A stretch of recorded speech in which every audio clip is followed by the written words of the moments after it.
الله بالخير.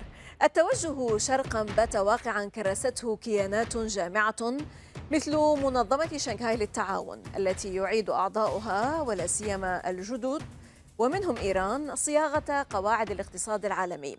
انضمام إيران إلى منظمة شنغهاي للتعاون حدث يغير قواعد اللعبة وتبعاته عالمية، مستند لسكوت ريتر الكاتب والضابط السابق في سلاح المارينز الأمريكي يقارب هذا الواقع الأمني والاقتصادي والحياتي. بانضمامها إلى منظمة شنغهاي هل تتحرر إيران من الأغلال الاقتصادية الخانقة مع الغرب؟ هل يعزز التبادل التجاري بين إيران ودول آسيا الوسطى الاستقرار في المنطقة؟ وهل باتت إيران مركزاً إقليمياً للعبور الاقتصادي الدولي؟ كيف أعادت إيران وروسيا والصين وغيرها من دول الجنوب كتابة قواعد التبادل الاقتصادي العالمي؟ وهل يسرع تفعيل مشروع ممر الشمال الجنوب عملية إزالة الدولرة وإبطال مفعول سلاح العقوبات الغربية الجائرة؟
نرحب بكم ونرى ونسمع أكثر من الأستاذة هانية تاركيان الباحثة الجيوسياسية الإيرانية الإيطالية في البعد الأقرب. هذه الميادين وأنا زينب صفار، خليكم ويانا.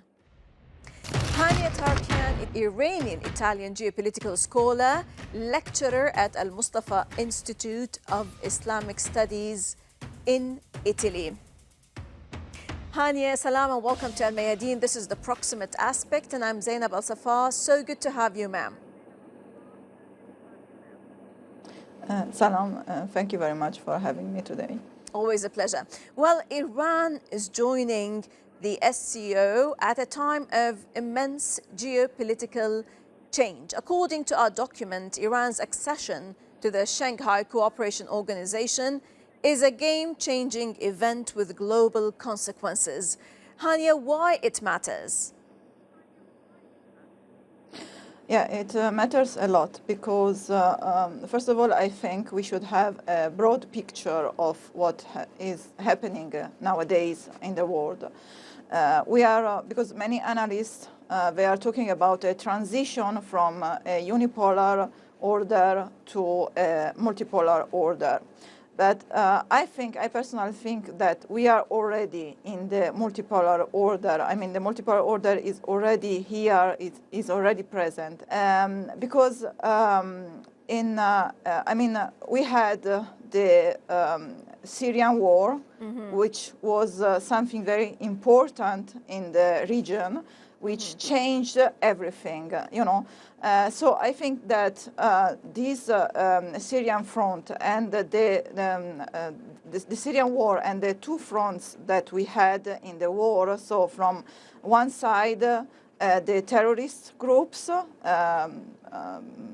supported by the West, and on the other side, Iran, Syria, and then from 2015, Russia.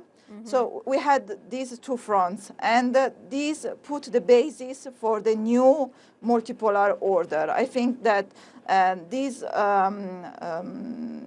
historical event was very important to put the basis for the multipolar order, because many countries in that occasion, they understood that Western countries and the West in general, and in particular United States, are not countries that you can rely upon and you cannot trust. They support terrorist groups, and as you probably know, in 2015, General Soleimani went to Moscow, and he talked with Putin and encouraged Russia to get involved in the battle against terrorism in Syria. Mm-hmm. And here also it was a very important event, because from that time, I mean, the year before, in 2014, we had the coup d'etat in Ukraine. So they changed the situation in Ukraine, and then from the 2015, when Russia was involved in the war in Syria, so Russia was completely. Russia completely understood that he cannot rely on Western countries, and I think this was a very important event that put the base for the multipolar order. And yes, they were the Syria, foundations for this multipolar order. Exactly. Yes. But allow me. Yeah, exactly. And the Shanghai Organization, and also the BRICS, because today here in Tehran we had this meeting of Iran and BRICS countries. So these two organizations are very important from an economic point of view. So they are the economic foundations of the multipolar world. And the secretary of the Shanghai Organization, he said himself that Iran is very important for the Shanghai Organization, because Iran has decades of experience in, how can I say, getting away from the unipolar economic system. So allow me to ask you here, Hanieh. Yes, allow me, please. Earlier, Iran was given observer status in the SCO, but the existence of U.S. unilateral coercive measures was an obstacle for Iran achieving full membership. Today, does Iran's membership in the Shanghai Cooperation Organization liberate it from its prior strangling economic entanglements with the West, and how? Yeah, I mean, this, because the Shanghai Organization and the BRICS Organization, as I said, they are the foundation of the economic multipolar world. So we don't need anymore the West. The West and the United States in particular, they are not important now for us.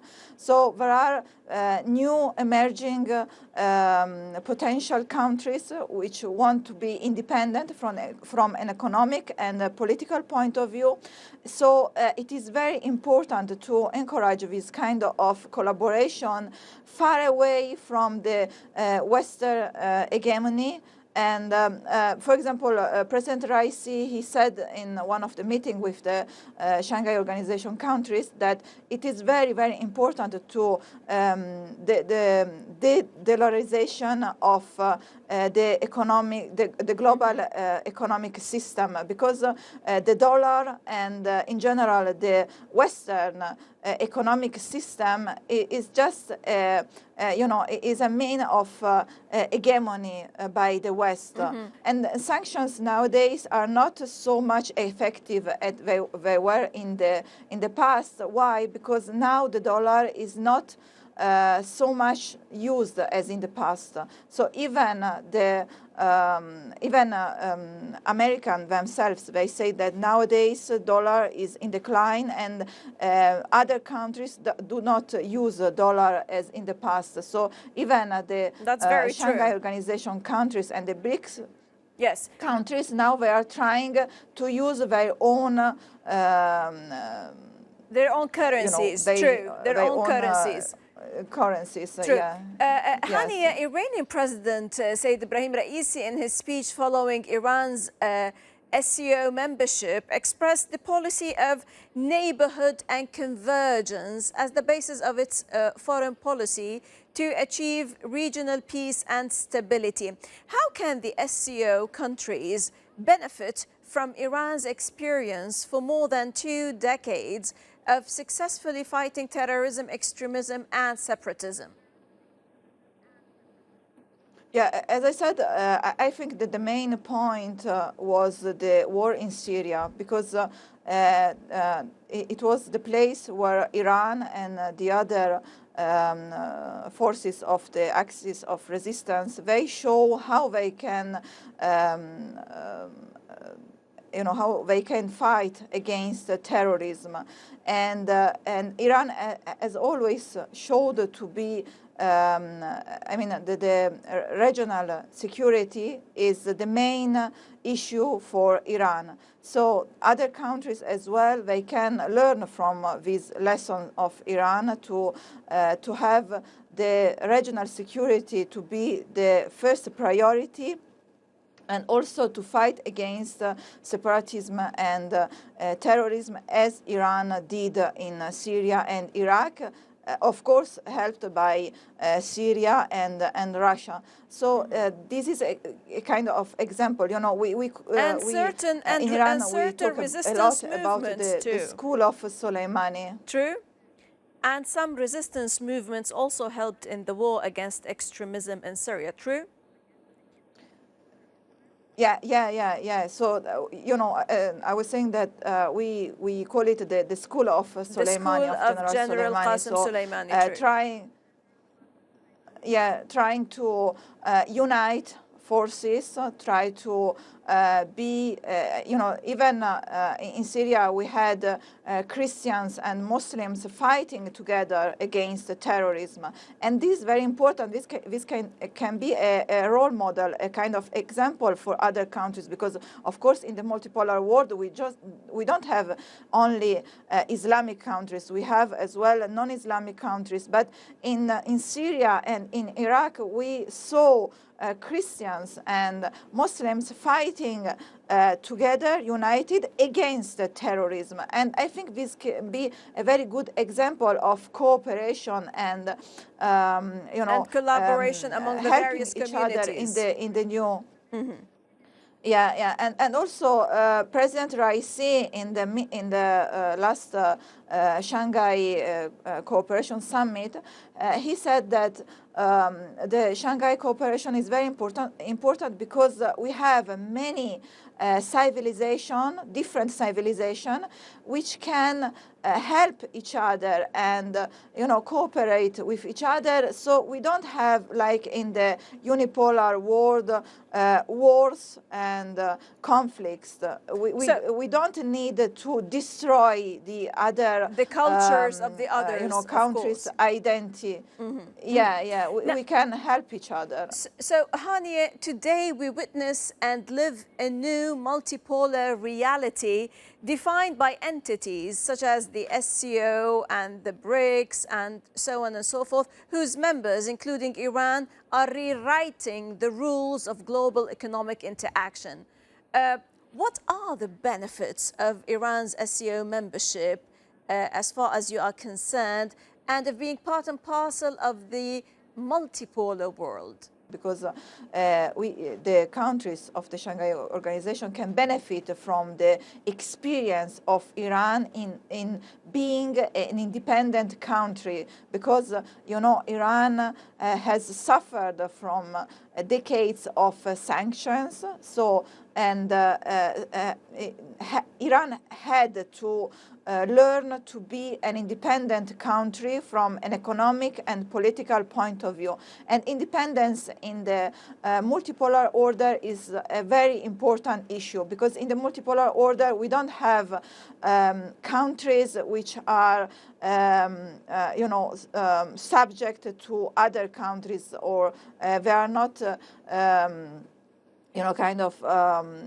on the hegemony of other countries. We have independent countries which do their own interests, and they try their best to gain economical and political interests. Now, Hanieh, it's a fact that Western hegemonic powers, by resorting to economic coercion and sanctions, have jeopardized the security and economic prosperity and the principles of fair trade in the world.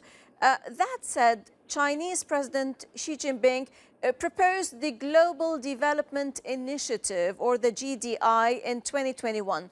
Why is China's Global Development Initiative well received in the Global South and Iran in particular? The Chinese foreign policy, they respect the independence and the sovereignty of other countries. They do not intervene in the internal affairs of other countries. And also they encourage this cooperation between countries respecting each other, which is something very different from the policy of the United States. So I think it's very natural that other countries like Iran, like Russia, like any other country that nowadays is trying to get far from the unipolar world, even Turkey, which is a NATO member, or even Saudi Arabia, which is one of the main allies of United States, but now they want to have a role, a position in the multipolar world, because they see that the unipolar world guided by the United States, it is in decline. True. China is probably becoming the main economic power in, exactly. in 5 years. Yes. Yes, that's very true. It's a multipolar moment we live in now. Let me take you back to 1991. Iran was among the first countries to recognize the emerging independent republics in Central Asia. And by mid-1992, Iran had opened embassies in most of these countries. In the past years, as part of Iran's Look East policy, it considered the development of relations with its Asian neighbors, Central Asian neighbors, a priority. As neighboring Central Asian countries are trying to grow existing trade with Iran, in what way would such business relations and ties and communication with Iran help Central Asia stabilize the region? We have a very important economic project, which is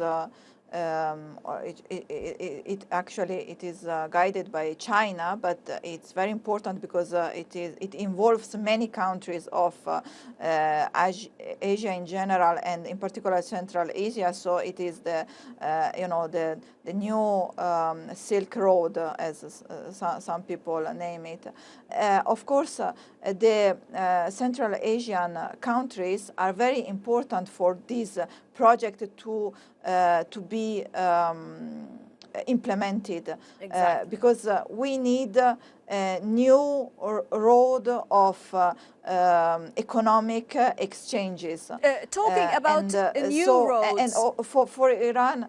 Yes, Hanieh, the international north. And for Iran, it's very important to have stability in the region. Yes, in this sense and in this context, the International North-South Transport Corridor, or the INSTC, is a project that could play a decisive role in changing the geometry of goods transit in the region, and all its branches actually pass through Iran.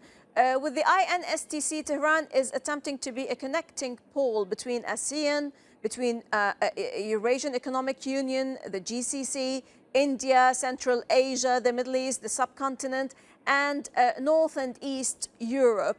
How would the Iran-Russia railway deal be a game changer for global transit and the rules of global economic interaction, please?